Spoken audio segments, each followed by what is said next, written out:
Very good. So we are seeing these decomposition methods, and the next one that we will see is this ADMN. So ADMN is alternating direction method of multipliers, and it applies to problems that have this form. So you are minimizing in two variables, and these two variables, one of them is involved in one part of the goal function, the other one is involved in the other part, and there is a constraint, the linear constraint that binds the two. Here, for instance, do you know Fourier space? Do you know No, we're not fully transformed. You know the Fourier transform. Okay, so let's say that you have a signal, and then you want to minimize something related to that signal in real space, but also to minimize something related to the Fourier transform of that signal. So this is the meaning of these two. And here the constraint is that the real space signal has to be the Fourier transform of the whatever you say it is the Fourier transform has to be really the Fourier transform of this one. Okay, so for these you need that F and G are convex, maybe not smooth, but they need to be convex. There is this constraint that couples the two, and the idea is to separate the problem. We will see the result, but not how to get to the result. But because the development is a little bit involved, but we will see the result. So the result will be that we will update the signal in this example that I gave. The signal in real space, we will update the signal in Fourier space, and then this is somehow the disagreement between the Fourier transform of this one and this one that is supposed to be the Fourier transform of this, but it is not exactly the Fourier transform. So those are two independent signals, one in real space, another one in Fourier space, and there is a disagreement between the two. And then this dual variable that is new, I will introduce it now, will somehow match the two disagreements. Okay, so the idea is to compute the Lagrangian. So here you have the Lagrangian, and it is called the augmented Lagrangian. Okay, so the Lagrangian would be up to here, and this y would be the Lagrangian multipliers. And it has this shape that normally we have put as constant, but if you think of this constraint is an equation system. So you have multiple constraints there. Okay, so for every one of these equations, you will need a multiplier, and you put all the multipliers together into a vector y, and then the typical Lagrangian would be the multipliers multiplied by each one of the equations. But here you have it in a more compact way. So it is exactly the same. But then it is called augmented Lagrangian because you add this penalization. So this penalization is you are penalizing this side to be different from C.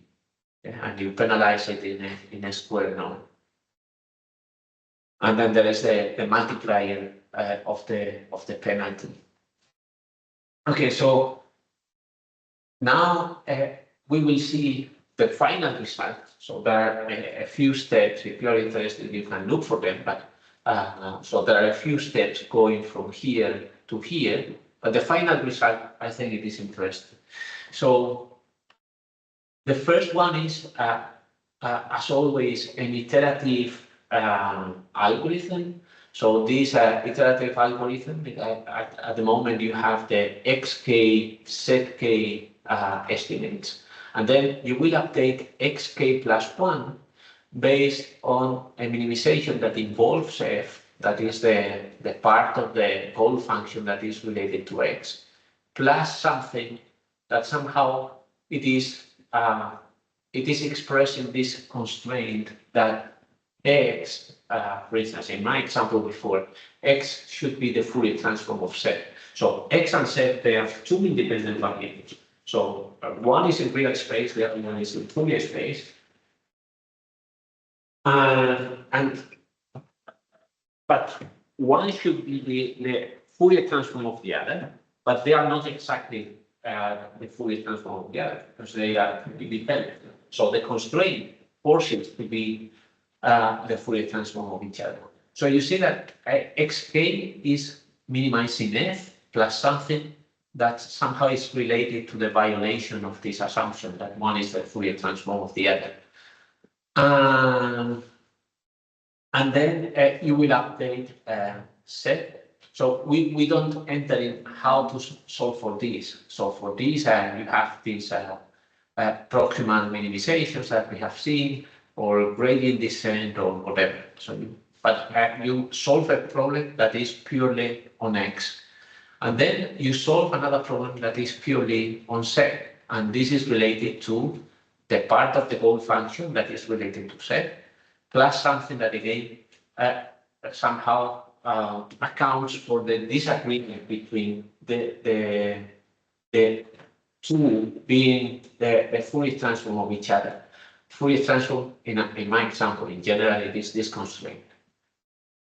And you already use here xk plus 1 that you have just computed.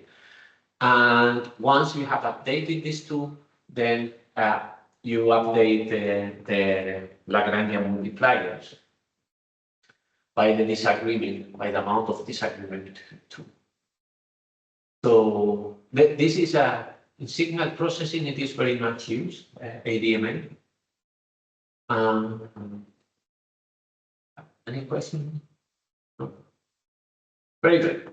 So another family of methods within these decomposition methods are these block coordinate methods. And the block coordinate methods, let's say that you want to minimize a function that depends on a vector, and then this vector you divide it into blocks, and then these blocks you minimize them independently. So look at this. So you are minimizing with respect to xi, for instance.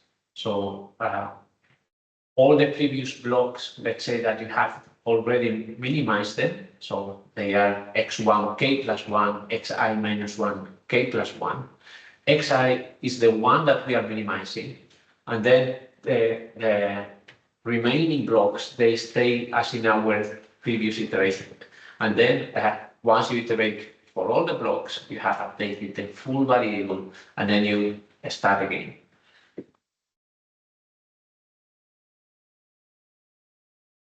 No question? No?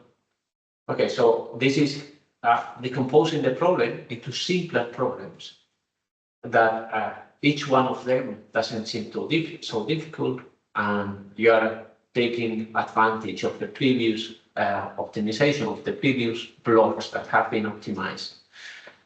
Very good. Then another family of methods. Now they are not the composition methods, but they are called interior point methods. So the interior point methods is we have a minimization problem in which we have some inequality constraints. And the interior point means that you have to start, the first solution has to be one that fulfills all your constraints. Okay, so you start from a point that is, for instance, let's say that this is our goal function and this is our constraint. So you start from a point that fulfills your constraint. So anyone here. Okay, for anyone there, what we will do is to solve a version of the unconstrained problem. So F is the unconstrained problem plus something. So the constraint, instead of using them as subject to whatever, and then we use the Lagrangian, we will add a penalization for violating the constraint. And this violation will be weighted by 1 over t. So at the beginning, t is small. So if t is small, this is very important. And as the time progresses, so all your iterations progresses, then 1/t will be smaller and smaller and smaller, and at the end they will be when it goes to infinity, it will be just your f. Okay, but because you started from a point that is in the interior, you will be respecting your values. Okay, so let's see. So we start from a point that fulfills these inequality constraints. Then we construct this function. So this function is the sum over all constraints of logarithm of minus gi, and the plot is overlapping a bit by that are just parentheses. So it is the constraint evaluated at that point. But because it is satisfied, if it is satisfied, this term is negative. The term is negative, minus negative is positive, and then the logarithm is well defined. Okay, so that is why it's called interior point. You have to compute the logarithm of some positive number, and that is only feasible if you are already in the interior of the feasible region.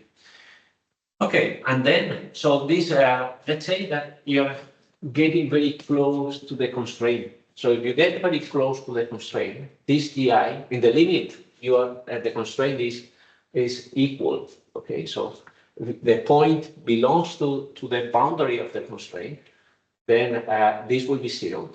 The logarithm of 0 is minus infinity, and then with this minus in front, it will be infinity. So you see, you have an infinite barrier here. So what you are doing is putting a barrier. If you are very far from the boundary of the constraint, you are fine. All your barrier is very small. But as you get closer and closer and closer, the barrier starts growing very quickly, and then you get close to the barrier grows very quickly, but as time progresses, you are giving less and less importance to the barrier. So at the end, somehow the two effects compensate, and because you start from inside, you will not cross the barrier, because once you try to cross it, it will go to infinity. And yeah, so at the end, what happens is, as somehow these two plots, what they try to represent, this is f, this part is f, and this part is f plus the barrier, and the barrier changes with t, and as t progresses, what happens is that this function goes towards the original f. It's because in the infinity, t is infinity, and this term is 0. Okay, so now we can track, for instance, what is the central path leading to the optimal solution. Okay, so this function here, this function that is f plus the barrier penalty, it has a minimum. Okay, so you can track how this minimum progresses over time, and this is what we are plotting here. So this line here is the central path, okay, of the optimum, but you don't iterate within. Your iterations are not in the minimum of your function. So you start somewhere, and then you apply a few steps of gradient descent, if you want, for instance, and then what you have is an iteration that goes more or less around the optimum of these mu centers. Mu is this parameter 1/t. It is called mu. So as mu grows, mu decreases because it goes as 1/t. It goes to this solution here that is in the boundary of your feasible region. So you have to start from a point inside the feasible region. So you start here, and then this interior point, it will be bouncing around the central path. The central path is the optimum for all the mu's. So as mu progresses, it goes to 0 and it will go to the boundary of your constraints. Any question? Very good. Then let's see a particular case of this interior point method. It is called the primal dual interior point method. And again, this is somehow, and depending on the context, it can be very much used. So it starts with the Karush-Kuhn-Tucker conditions. And then so you have some goal function. So you construct the Lagrangian of your problem. The Lagrangian is your goal function plus something that depends on your inequality constraints plus something that depends on your equality constraints. And then the Karush-Kuhn-Tucker conditions may go to the first lecture. And it was the gradient of the Lagrangian with respect to x. So that is so at some point when you are at the minimum or the optimum has to fulfill this equation. So the gradient there has to be 0, and that is called stationarity. Then the derivative with respect to the lambdas gives you gi smaller or equal 0. That is this primal feasibility. So that was our constraints. Actually, these ones and these ones, they were our original constraints. But the lambda variables, they are also constrained by being positive. And then there is another constraint that is this lambda gi is 0. So either gi is 0 or lambda is 0. Very good. So then the idea is that instead of solving the complementarity exactly, so instead of trying to look for points, this x, that satisfy this constraint, what we will do is kind of the same trick as we did here. So we will let with as time passes, we will get closer and closer to the constraint.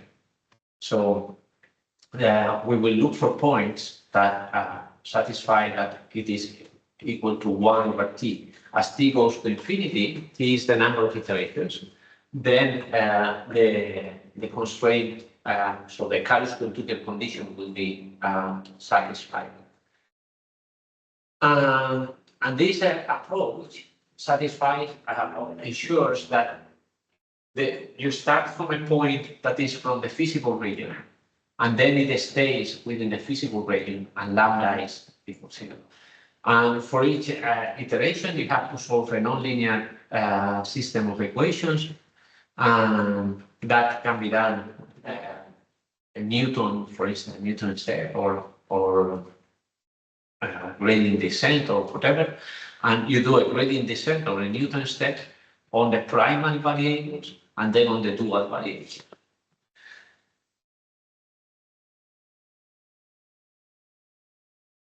Okay, so finally the approach is something like this. So you start with some point that is feasible, and then you get t, the number of iterations growing. For each one of the t's, you solve the perturbed KKT system, and the perturbation is this one. And you use Newton's method to solve it. And then you update your current solution, and you stop when you are very close to the barrier, to the constraints. So lambda t gx is below a tolerance. So below a tolerance means you are very close to 0, and that is your final goal. So either lambda is 0 or g is 0 or sufficiently close to 0.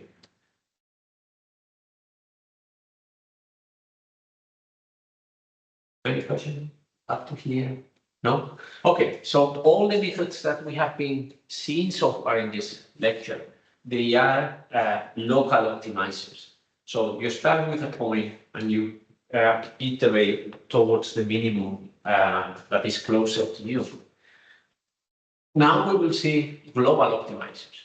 So global optimizers, they have different flavors again, and with gradient base that are all that we have seen so far. It is not possible. So none of them have convergence to the global minimum. There are three other families. One of them is this stochastic evolutionary methods. You see that there are many. We will see only a few of them. I have chosen the ones that are more known. And then there are some other algorithms that we will not study either. These deterministic ones, branch and bound, interval global optimization. So we will not study these, and neither these. But at least you know that these things exist. And then, so let's go for the stochastic ones. We already saw simulated annealing. So simulated annealing, if you remember, it started with a solution, well, a solution with a candidate to solution, and then it evaluated the function there. So let's make drawing. So you have x, you have f of x. This has whatever maximum and minimum. So you started at some point. Let's say that you started here. This was x0, and then randomly you take another value. So let's say that you take this one. This will be x1 randomly. And now you compare f of x0 and f of x1. If f of x1 is smaller than f of x0, then you keep it. So now this is your current solution. If it is larger, if f of x1 is larger than f of x0, you may still take it, but with some probability. And this probability of acceptance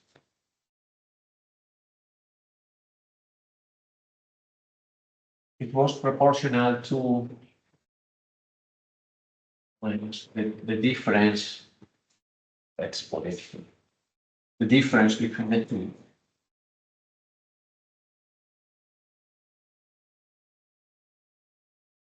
And some temperature factor. So at the beginning, the temperature factor was very high. So there was a very high probability of acceptance. But then as the algorithm starts iterating, at some point, the temperature gets cooler and cooler. And at some point, it falls to the global minimum. Actually, there are theorems that show that they always go to the global minimum, but with two conditions. Condition is that the temperature cooling structure cools sufficiently slowly. You run the algorithm to infinity, so for an infinite amount of time, and your search space allows to find the global minimum. If your search algorithm, these random jumps, they exclude this idea that you can never reach the global minimum. Okay, so simulated annealing, we have already seen it, and now we will start with the rest. Some of the rest now, genetic algorithms we already saw also. So we will see Bayesian hopping, differential evolution, and colony optimization. Okay, let's see. So let's start with Bayesian hopping. So Bayesian hopping somehow resembles a simulated annealing. So you want to minimize a function that has many local minima. So you start with a point, then you run a local optimizer. So DFDS or whatever. So instead of we are here and then we make a jump, the difference is that now you run a local optimizer you go to the local minimum. Okay, so now you are in the local minimum. And now you make this random perturbation. So you get a new one. If the new one is better than your current, then you accept it. And if it is larger than the current one, you still accept it with some probability depending on temperature. So you see this passing hopping is very similar to simulated annealing, only that simulated annealing did not have these steps of going to the local minimum. And so every time you make a new jump, you go to the local minimum. Okay, and if you are here, you go to the local minimum. If you are here, you go to the local minimum. So that's the difference with simulated annealing.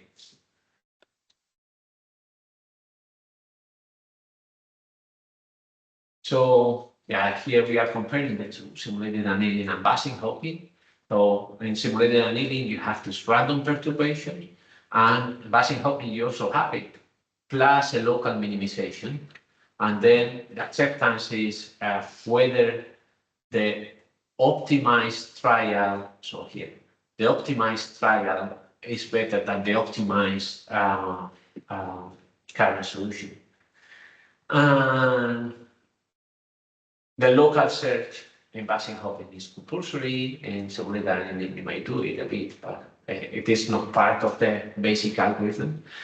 Then the trajectory here, it is a kind of random walk, while here it is hopping between basins of local minima. So every time you make a jump, you go to a local minima, and then what you're jumping is between all these basins.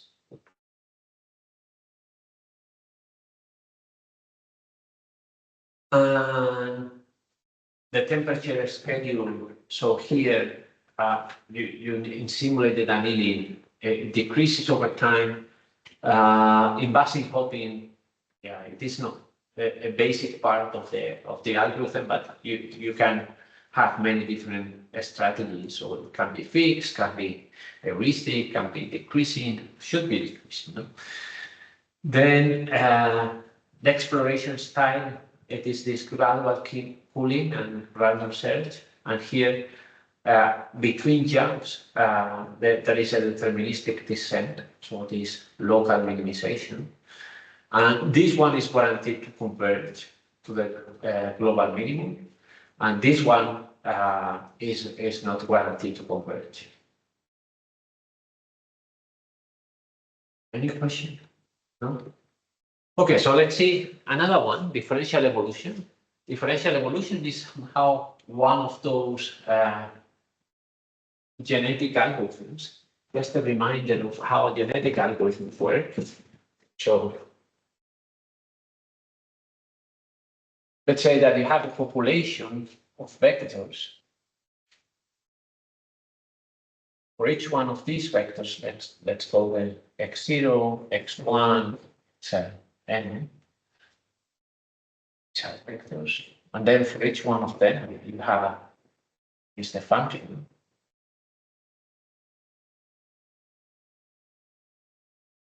And you from this population you produce a new population. So from this population you produce a new one that somehow combines good features. So good features could be the best. So let's say that this is the best. So this goes directly, and that was called elitism, or the n best. Then there was mutations. So let's say, well, that was crossover and mutation. So let's say that this part will make a new individual. I mean, this part and this part, and then this one will make a new individual. And there were also mutations. So you could randomly mutate one of these positions to something else. Okay, so these were genetic algorithms.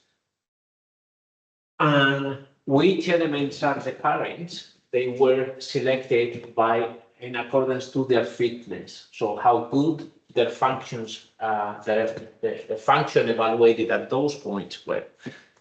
Okay, so differential evolution somehow is a bit like that, but the way to generate the new population will be different.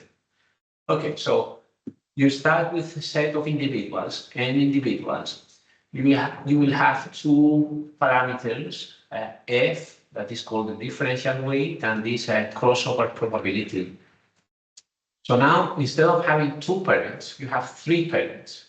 And these three parents will be this way.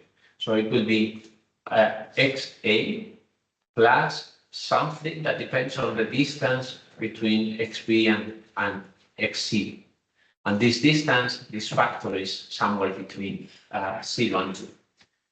Okay, now we will generate a trial vector. So this is a candidate to be a new element of the new population. And we will mix xi, so one of them randomly, and vi.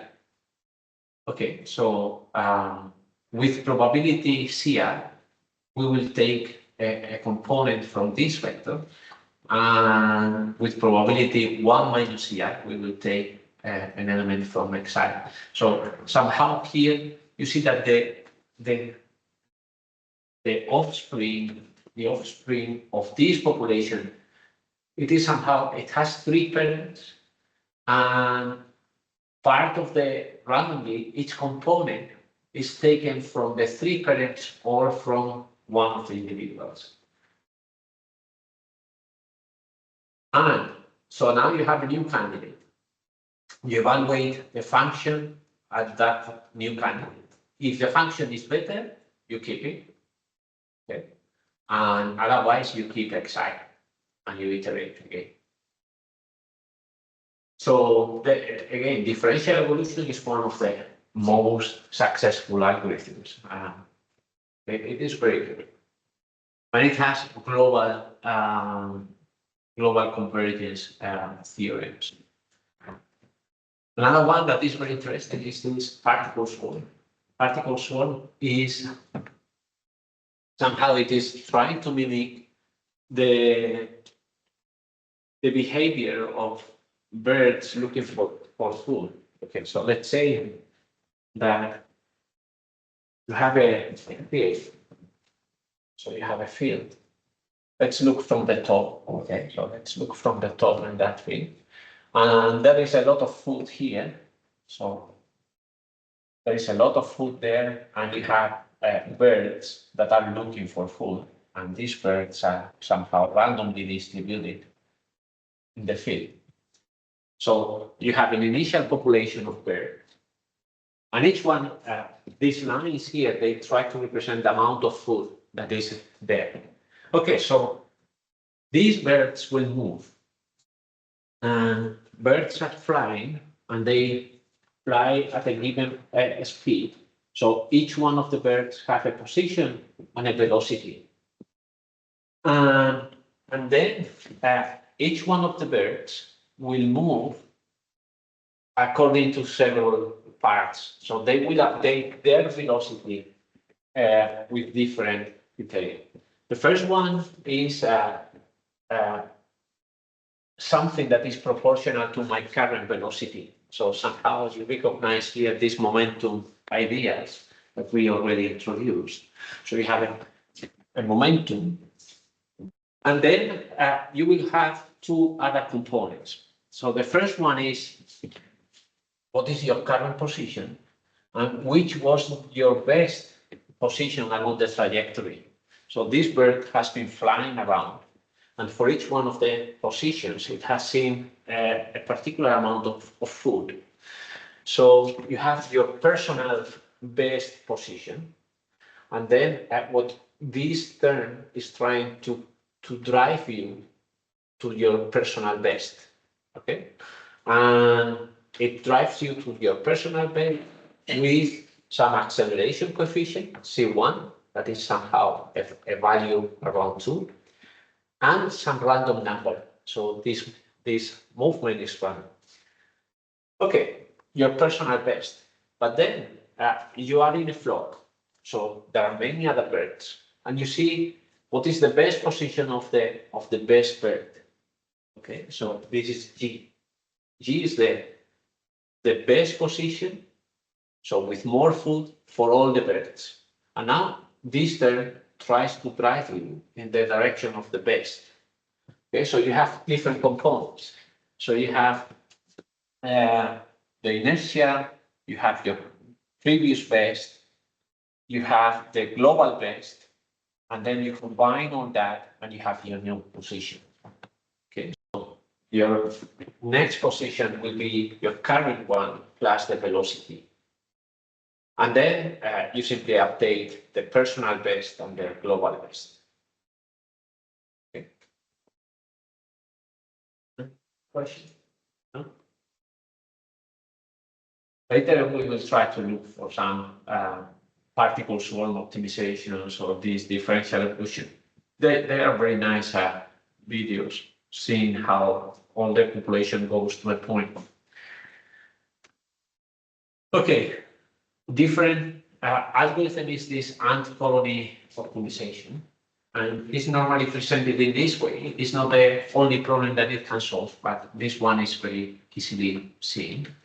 So let's say that you have to find a path, the shortest path between your nest for ants and the food. So actually ants work like that. So they start randomly exploring the space, and when they find food, they come back to the net. And while they're walking, they are leaving some pheromones. So this is an unknown that dissipates with time, but for some time it stays there, and the rest of the ants try to find the path with the largest pheromone, with the strongest pheromone signal, because that means that that is the shortest path. So let's say that you have multiple paths possible from one place to another. So you initialize all the edges with some constant pheromone level. So this tau ij. So ij will represent I will be one of the nodes, J will be another node, and then the pheromone level of the link ij will be tau ij. Then you have 3 different parameters. These 3 different parameters control how much the pheromone influence the behavior of the next ants. This rho is the evaporation rate. And this beta somehow reflects how good that path is. So let's see how that goes. Okay, so when you are at some point so you simulate ants that go through this graph, and then once the ant is in the node I, it decides which is the next node with these probabilities, and these probabilities depend on what is the pheromone trace. So the higher the pheromone signal, the more likely it is that it will go from I to J. Then something that we will see here, that somehow it is how good that link is. And then some normalization. Okay, so this pheromone trace gets stronger and stronger depending on how good that link is for the problem you are solving. So let's say that your problem is minimizing the distance. So if my problem is minimizing the distance, if 2 points are very far apart, that is a very bad connection. So my heuristic will be 1 over the distance between those two links. So that means that that is very bad. If the distance is smaller, then 1 over the distance will be higher. And then you see that this eta will give you higher chances of going through from I to J because the distance is smaller. And then alpha and beta control how much important it is having a small distance or being a link that many other ants have traveled with. And then you update your the pheromone, so the pheromone dissipates, and you increase the amount of pheromone in those tracks that you are taking. And then you iterate this forever and forever. Okay, and then what happens is that at the beginning, all of them are kind of equally likely, but then these ants have found some connection that somehow it is shorter, and because it is shorter, it gets more and more pheromone, and at some point, all the ants go through this path. Maybe some of them are crazy and they explore some other routes because still going from one node to the other, it is a random process. So some of them may still explore something else.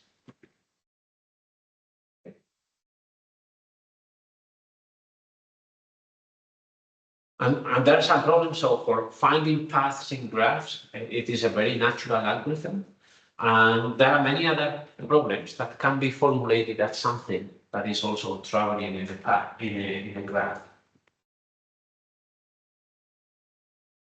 Question here. So let's continue.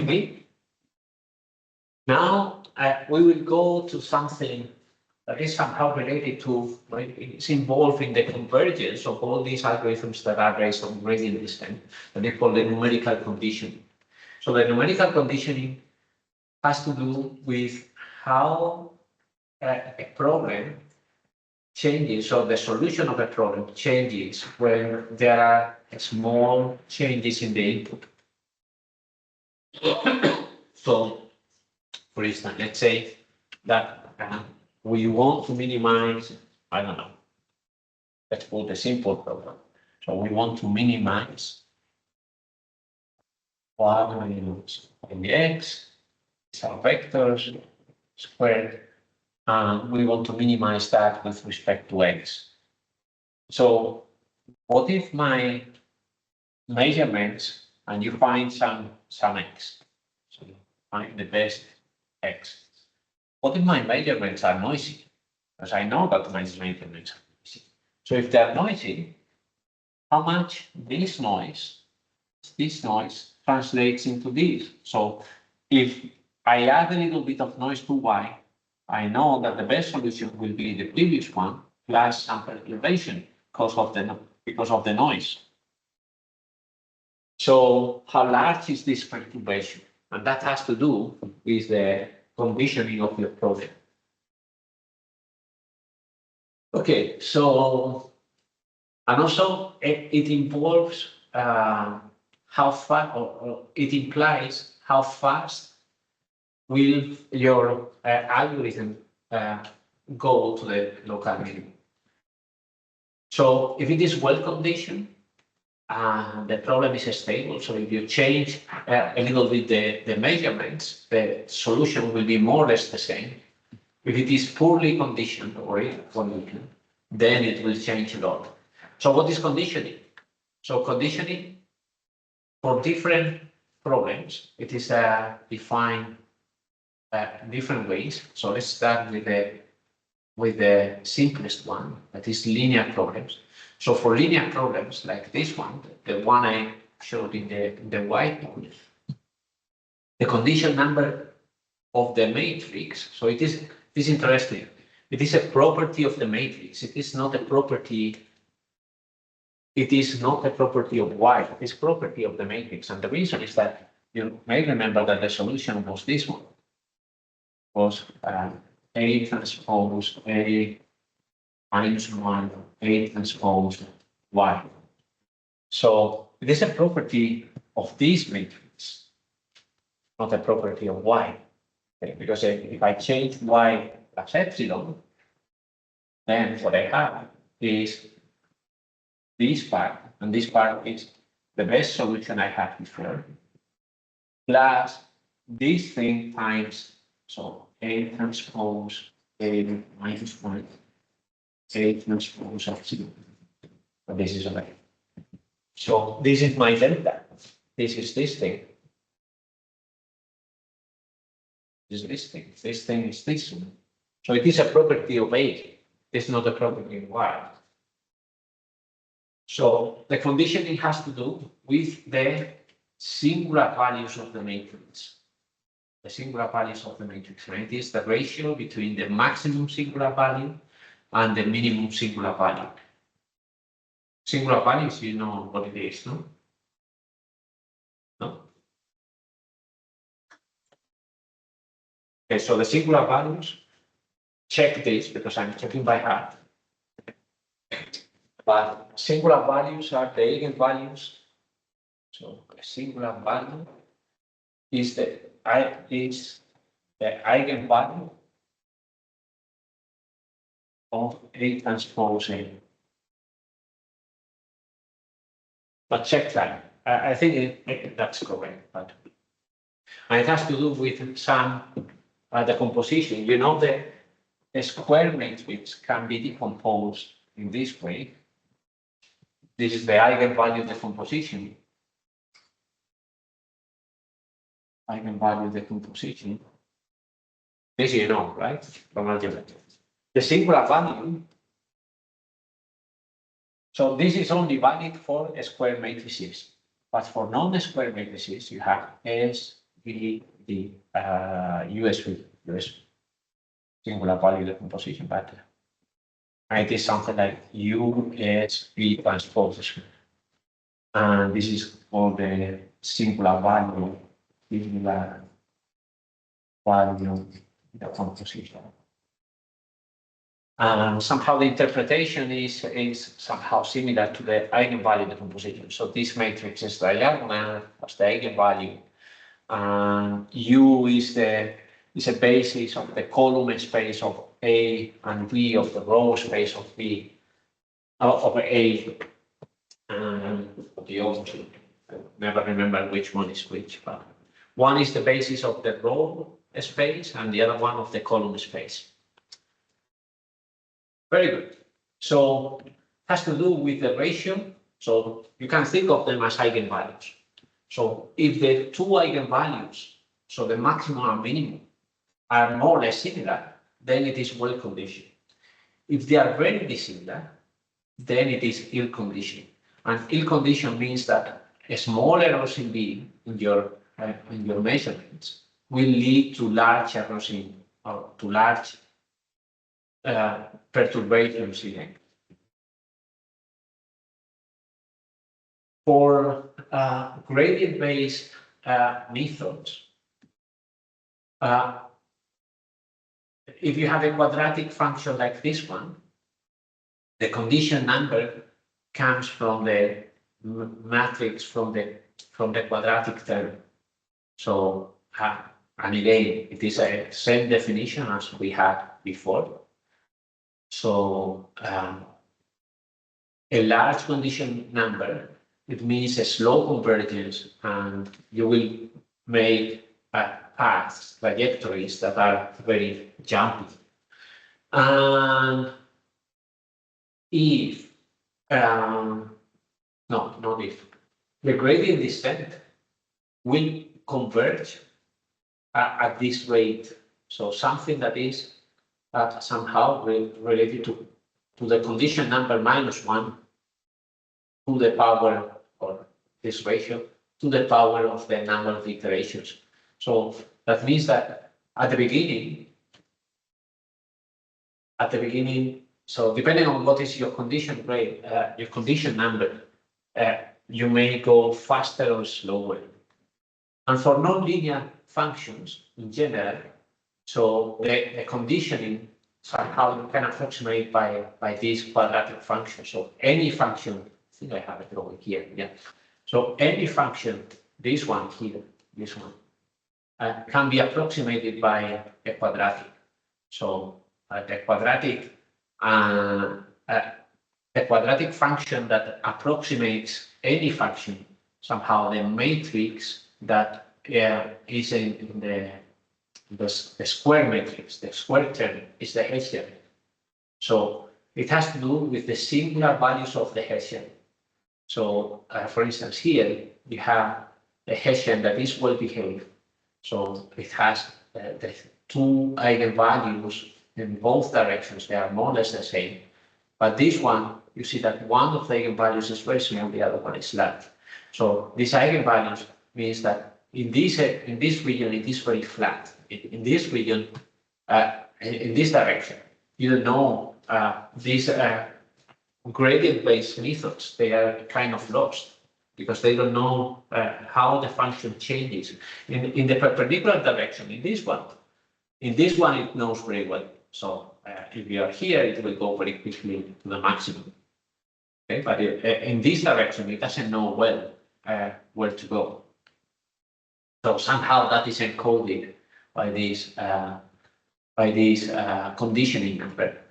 And the conditioning number also has to do, the eigenvalues actually, they have to do with the curvature of the function in that point. So in this direction, it is very flat. So there is very low curvature.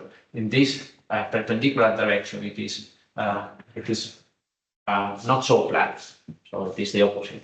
It is very sharp, and there is a lot of curvature. And here the curvature in both directions are the same.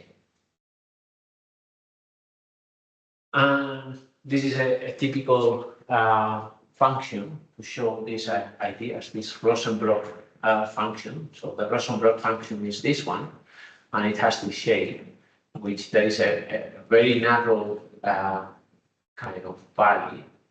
And in one direction, it has a lot of curvature. In this direction, it has very low curvature. And finding the optimum is rather complicated. So how to solve problems with the conditioning, with poor conditioning? So rescale your variables, so that if I rescale my variables, if I rescale x here, now, or I rescale y, both of them will have the same kind of curvature. So it will be formed of phase. And whitening is one of those, or feature normalization. So you take all the features that you have in your, for example, your machine learning algorithm, you normalize them. And you normalize to have all of them the same mean, the same standard deviation, or some range. Then this preconditioning, so you have to find, so you transform your x variables into set, and you put some matrix here, that is the preconditioning matrix, and then your new features, instead of being x, will be a set. In conjugate gradient, somehow the preconditioners approximate this a minus 1. So conjugate gradient is one of the two techniques we saw, and it was associated to minimization of quadratic functions like this one. And this is given, so the quadratic term is given by a, and somehow the preconditioner is approximately the inverse of a. Or you regularize, so you add a term, so you want to minimize f plus this thing. So this thing normally improves the numerical behavior, this numerical conditioning. Or you use second order method. So Newton's method somehow accounts already for the curvature, because it is multiplying by the inverse of the Hessian. The inverse of the Hessian, it is encoding the curvature, the local curvature. And we are saying here, but they must be stabilized. might be stabilized, because if in a region it is very flat, that means that one of the eigenvalues will be close to zero, and the inverse of a matrix that has a zero eigenvalue, it blows to infinity.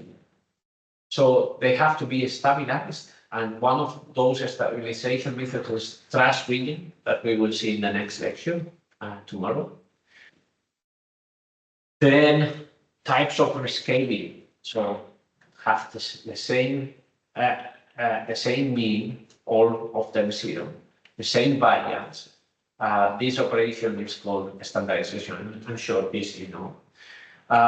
Constraining to have the same minimum and maximum, or whitening. So whitening is not maybe not so much now, but if you compute the covariance matrix of the variables and you multiply by this, then the new variables are decorrelated, and they all have the same. So you have to multiply by W. W has to be set that W transpose times W is the inverse of the covariance matrix. Naturally, the covariance matrix has to do with the Hessian. So we will not do the connection here, but it has to do with the Hessian. So you see that somehow you are putting something that accounts for the curvature of the data. So in summary about numerical conditioning. So a problem is well conditioned if the condition number that is defined based on a quadratic term on the matrix that defines a quadratic term that approximates the function, it is close to 1, and it is ill-conditioned if it is very, very large. So one of the eigenvalues, singular values, is much larger than the other singular value. And if it is well-conditioned and you perturb your input, typically the solution doesn't change. If it is ill-conditioned, it will change a lot. For well-conditioned problems, all gradient descent algorithms will converge very quickly to the optimum. And if it is ill-conditioned, they will start oscillating around the minimum, and there will be a slow convergence. And here you don't have to do anything. And here, if you have an ill-conditioned problem, you have to precondition your data, normalize it, regularize it, or do something, because otherwise we will not go to the minimum very nicely. Any question? No? Okay, so let's stop here.